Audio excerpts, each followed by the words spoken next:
right, guys, I am back, and this is week 6, episode 1.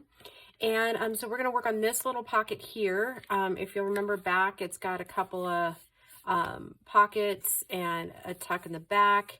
And so we're going to be using our punches mostly for this, and then an alteration tag for the back. So just quickly, I just want to show you what I used. This one is 2 different sizes. So it's this one and this one from Hobby Lobby, just a stacking. And then I used a 2.5 inch punch with a 2-inch punch to make the circles. And then I just used my square punch that I have from EK Success. And then I just used some scraps from last week that were already just about the right size. So they're not perfect, but they do put kind of a cute little spin on a little tag. And when we get closer, we'll put like an angel or something on there. Maybe some tiny roses, or we'll figure that out when we get there. Or maybe we decide we don't want anything on there. I don't know. We'll know when we get there. So since there's so much to do with this project, I'm just going to start like whipping it out, and then we'll see what we're at for time. So these I need 6, and I think I cut enough of the squares, but I guess we'll see when we get there. I did do some prep beforehand since there's so many to this one. Sometimes I can get away with not doing that, but yeah. Anywho, I hope you guys are doing well. Recording this quite in advance, so I have no idea what life is bringing right now. So I'm going to just go with it's good. Life is good. It's been an interesting 24 hours, I'll tell you that much. Which I don't know that I'll get into it with this video, because I probably, because I'm getting ready to, right after I record these 3 videos, I'm going to start on the mushroom kit. So, or the mushrooms and butterflies from my September kit from Mixed Media, Minnesota. So 2, 4, 6. Okay, so I did cut 1 extra. And I'm gonna ink it anyways, just in case we decide to use that one, since it has music on it. Kind of ties in the back piece too.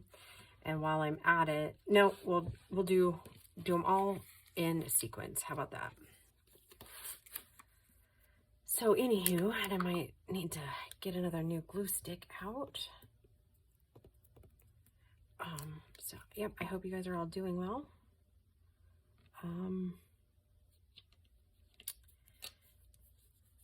Yeah, so what can we talk about? Right after I film these, I'm going to go outside and work on the chicken coop that I'm building. That is an interesting phenomenon, I guess.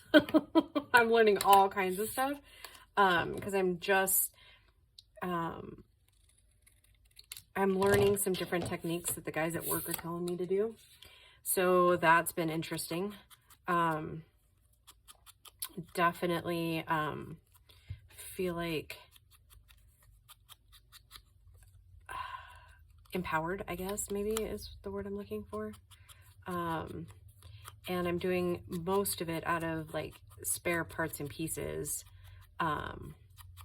from previous projects that we've done around here. So if there's a reason, there's a rhyme and a reason why I'm doing it the way I'm doing it, is because I'm learning those techniques because I have to redo some of my porch.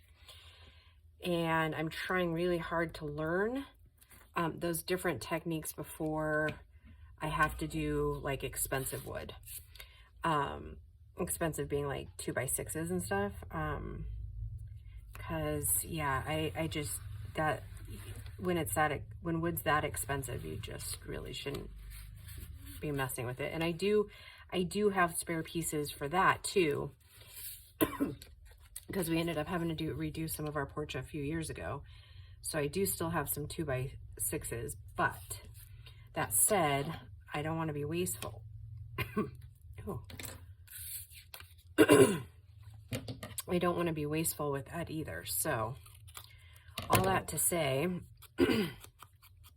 it's got to be done before winter. So I'm hoping that once I learn what I need to learn here on how saws and angling and all that works, then I can apply that to the porch. Because where I live is my grandmother and my grandfather's house. And they always made stuff like, I don't know if I've ever said this before, but my sister is handicapped. And so they always made sure that there was a way for her wheelchair to get inside the house. So that said, I have a ramp, and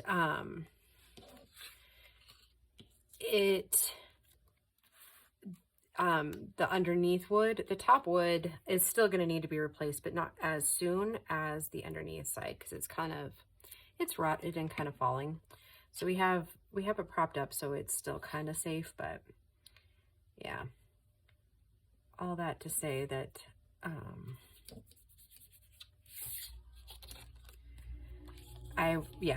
this winter, and I think the weather here hasn't helped any of the porch by the monsoons we've had all summer.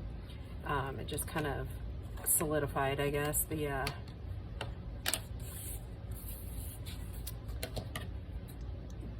rot, I guess, maybe is the word I'm looking for. So, yep, it's definitely interesting. And like I said, I still have a lot of stuff left over, like, because it's put in with like lag bolts and stuff like that. So that will be helpful that I have that stuff, because I think the last time my ex and I did any porch work, it was like every bit of like $4,000. And that was just part of it, because it's got a wraparound porch. So eventually I'm hoping that I learn enough that I can just slowly, over the course of the next couple of years, just like replace section after section. Because like I said, most of the top boards are fine. It's the underneath boards that are becoming the issue. So yeah.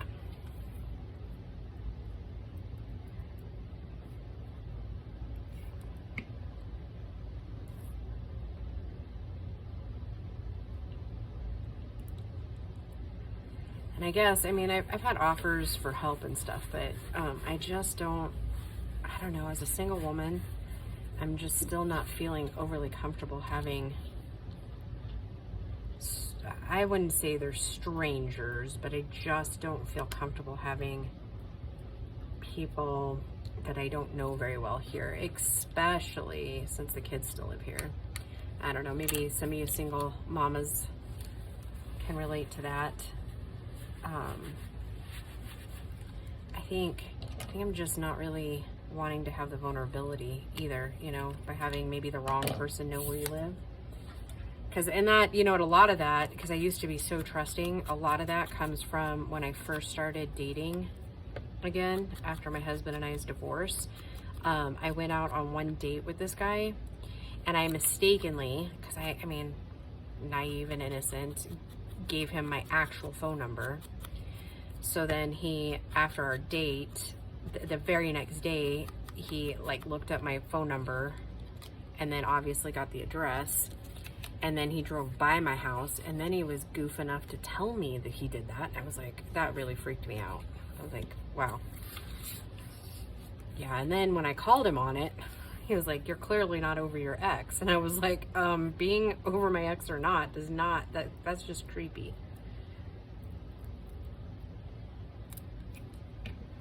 You know, whether I'm over my ex or not is not really the concern. The concern is that you thought it was appropriate for you to drive by my house and like then take pictures and send them to me. That is level creepy. I don't, So I learned the hard way. I just don't give out my phone number to just anybody anymore. Especially nowadays, because like you're so vulnerable, because everything is so much online, right? Anyways, yeah, lesson learned. Like, I got to know you for a while before you come to my house.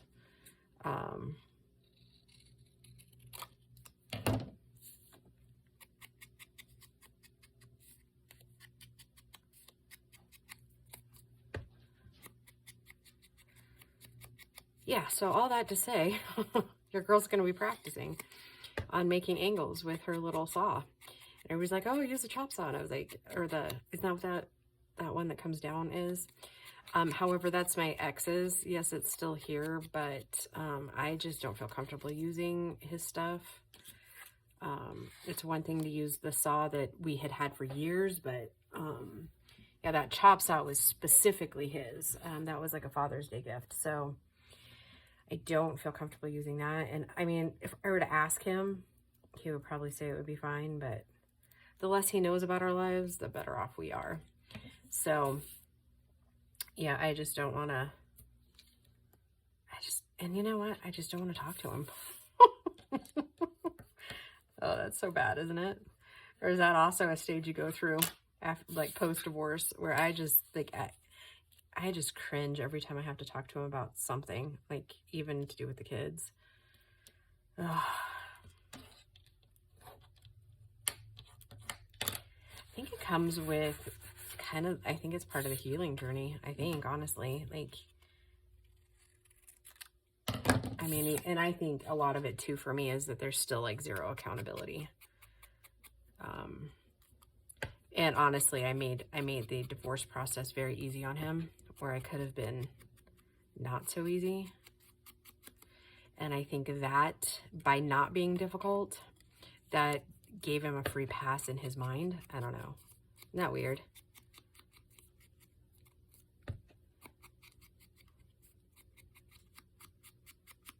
But I just knew that to get the kids and I out in a safe manner with like not, because obviously the damage is already done, but to get us out in the safest way possible, that was about the only way I was going to do it.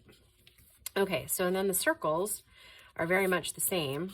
I think I just cut, oh, I cut 4. That's all right. All right, so I'm going to go ahead and pick the ones that have more of the music. And I was hoping that that would kind of offset the,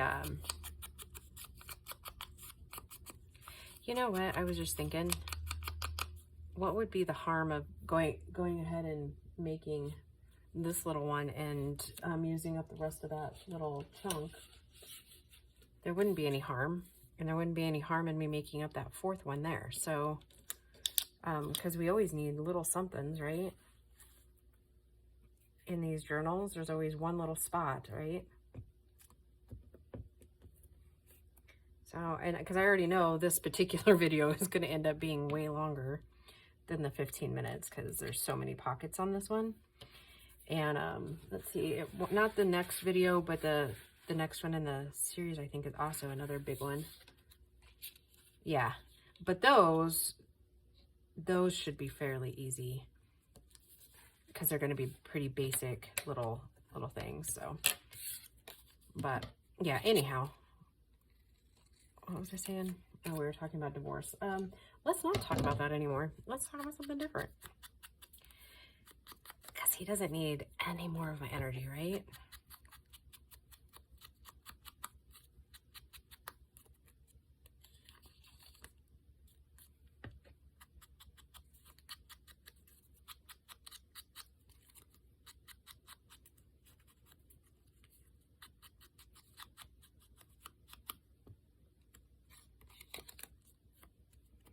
All right, so I'm going to go ahead and just set that in our, like, pocket file.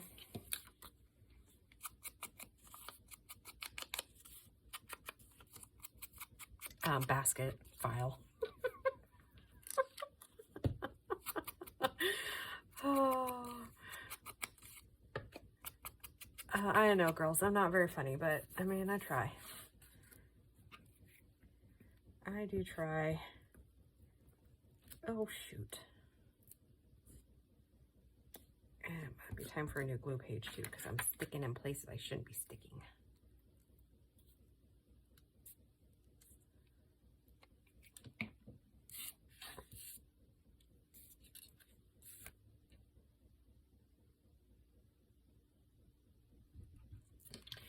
And I try to center them as best as I can, but I don't always get it right there.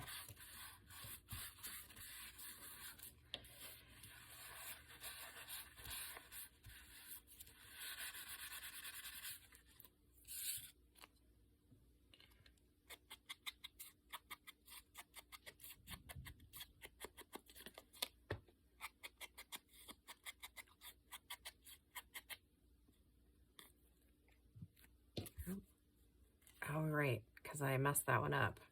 Now it's all coming back to me. Here, let me get a new glue page.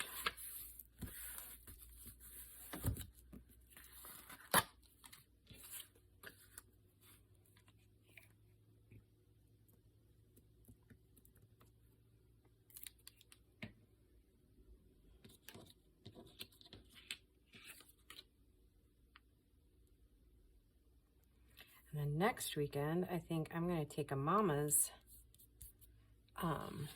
weekend. And I am going to go hang by myself, use my little hotel rewards, hang by myself up in a town close to us that has some thrift shops.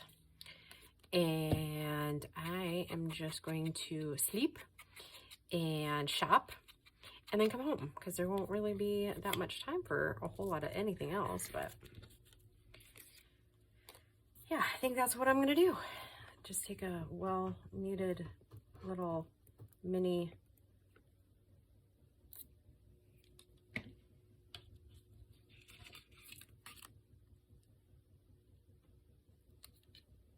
then probably come home and go to church and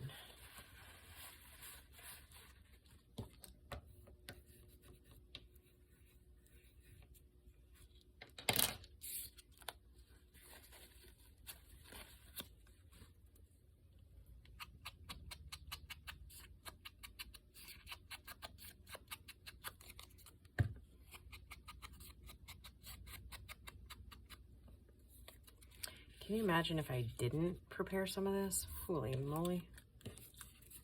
I don't have one to finish that one, so we will stick that one away.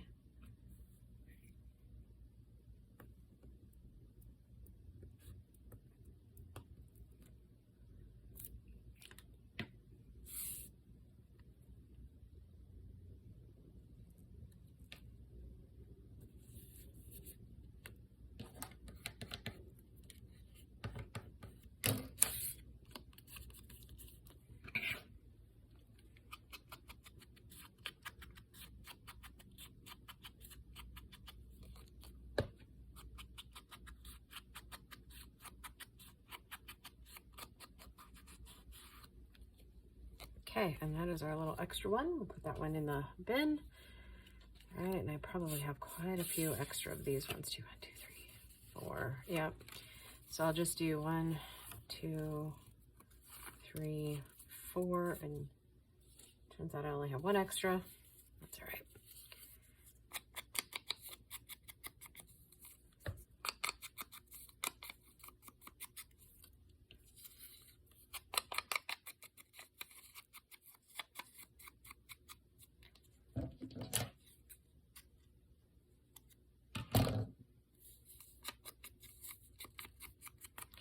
Oh, I'm getting excited. It's all, when we get to this point of the challenge, it's all I can do to finish out the ephemera in the pockets and not like try to skip ahead. Like seriously, I am such a big kid when it comes to this stuff.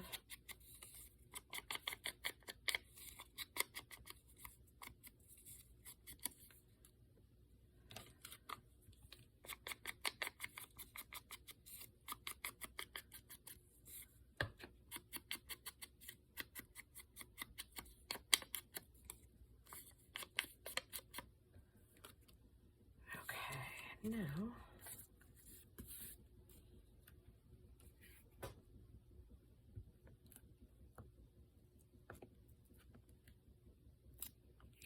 these ones for some reason for me are just a tiny bit trickier. I haven't quite figured out why.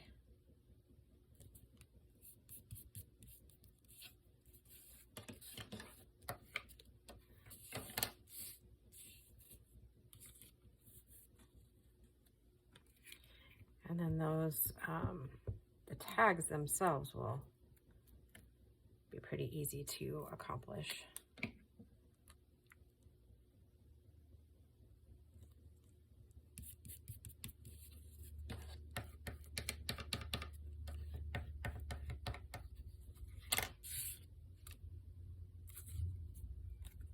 I hope I did do 5.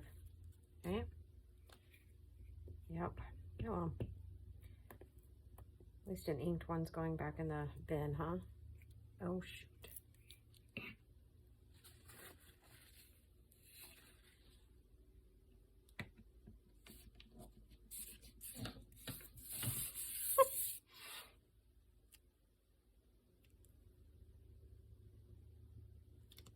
Kind of hoping that I don't see why she wouldn't, but you never know. I mean, life is what it is. Kind of hoping Tracy brings back her December daily tags, or I don't even know if that was the word she used for them, but I really hope she brings that back because I had so much fun with that in December, and it gave me something to do that was Christmas and not necessarily journal. I mean, it obviously it was journal related, but not specifically. I enjoyed that challenge so much. And so then this year, what we're going to do with it is, because by the time I thought about it, it was kind of too late. But the kids and I are going to use that this year. We're each going to, on each tag, kind of write what our favorite Christmas memory is on one tag. And so really we'll be using it for 2023. And then the one that I make this year will go for 2024. And yeah, I thought that might be kind of a cute little way of going about it.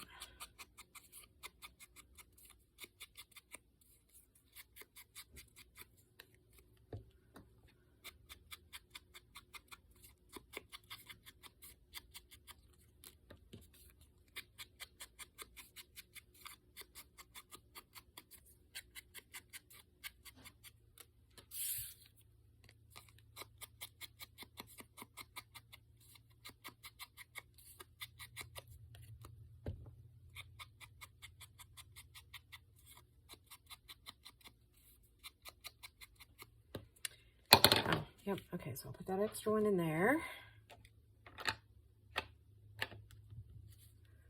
Toss these in here. Oh my goodness, I am loving this so much. Okay. All right, let's get down to our tags here. And again, it's gonna be, I'm gonna get a new paper too, because that glue stick's kind of chewed up, and I keep catching the end of things since it's chewed. So I'll do this. That's one.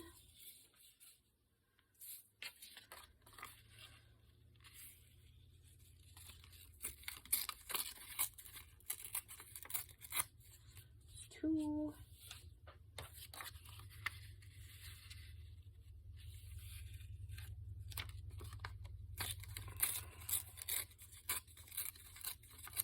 That is three.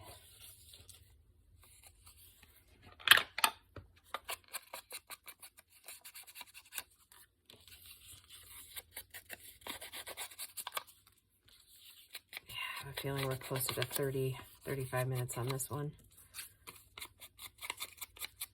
Maybe I should start with these bigger ones. Maybe I should do some of the inking off camera. What do you think? I think it's probably a stellar idea. That way I'm not eating up valuable minutes. So I guess reality time, if you were to, if you're following along and you're making these projects, I would say all together, like to do 4 of these pockets all together, like as a project, you're looking closer to 45 to an hour for the 4, which still, if you think about it, isn't really that bad. I mean, in 2 evenings, if you were to dedicate 20 minutes each evening, you could definitely get this whole pocket done. So.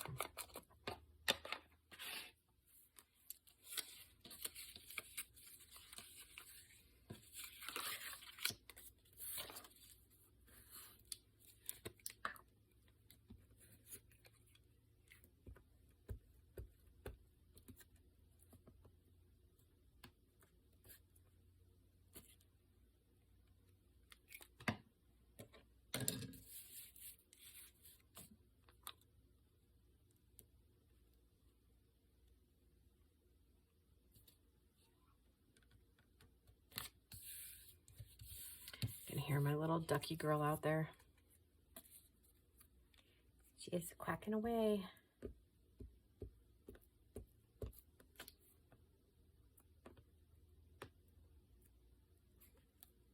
The kids keep telling me I need to get another one, but I was like, you know what I don't want to have happen? I don't want to lose more. But they say she needs a friend. I'm like, she has chicken friends.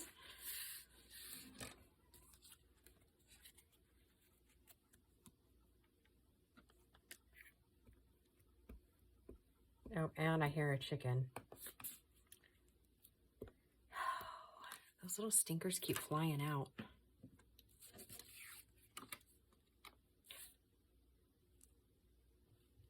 I need to do what they call clipping the wings. I know it sounds harsh, but it's really not.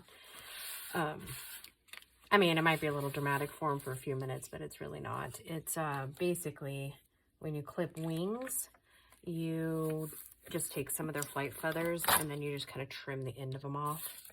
It sounds like you're really going to hurt them, but it's not. They don't, it just makes it to where they can't fly. It's not like declawing a cat or something like that. It's not permanent. Once those flight feathers fall out, they'll grow new ones and then we'll have to do it again. So it's very much like taking a dog to a groomer, having them trim up the hair.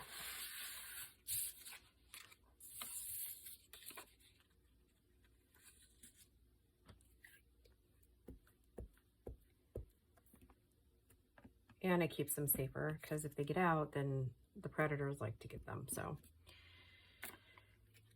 it's kind of one of those catch-22 type of things, right? Like you want them to be able to retain all of their stuff, but it's just not in the cards. Not with these little stinkers who keep trying to fly out.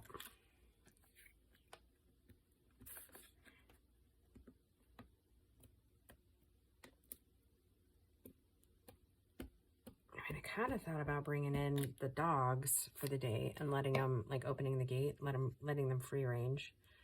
Which I might still do that if they could stay close, you know.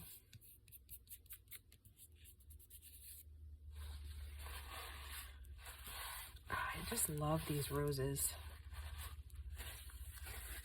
Kind of feeling a shabby chic journal coming on. How cool would that be? I think it'd be really cool right now. Maybe we'll do like a shabby chic Christmas.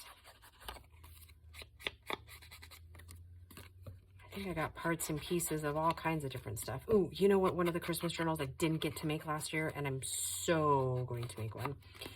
Amy at Crafty Cat has that black and white Christmas kit. Ooh, I wanted to use that one so bad, but just like ran out of time. We're going to start that one in October. Oh, I'm so excited. Like that's such a gorgeous kit. And I've got a ton of ephemera, so it's really just kind of putting it all together.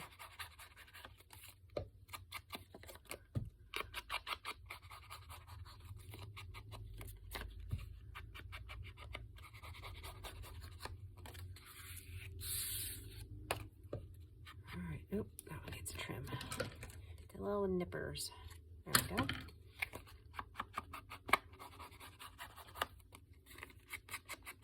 Ooh, I'm gonna have to get something else to eat. I just had some toast like 2 hours ago. It's not lasting very long.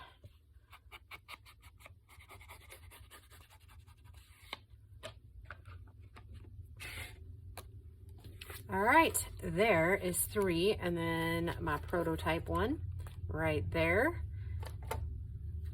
All right, that's 4. All right, guys, thanks for hanging with me, and I hope you're enjoying the challenge, and we will just talk to you soon. Bye, guys.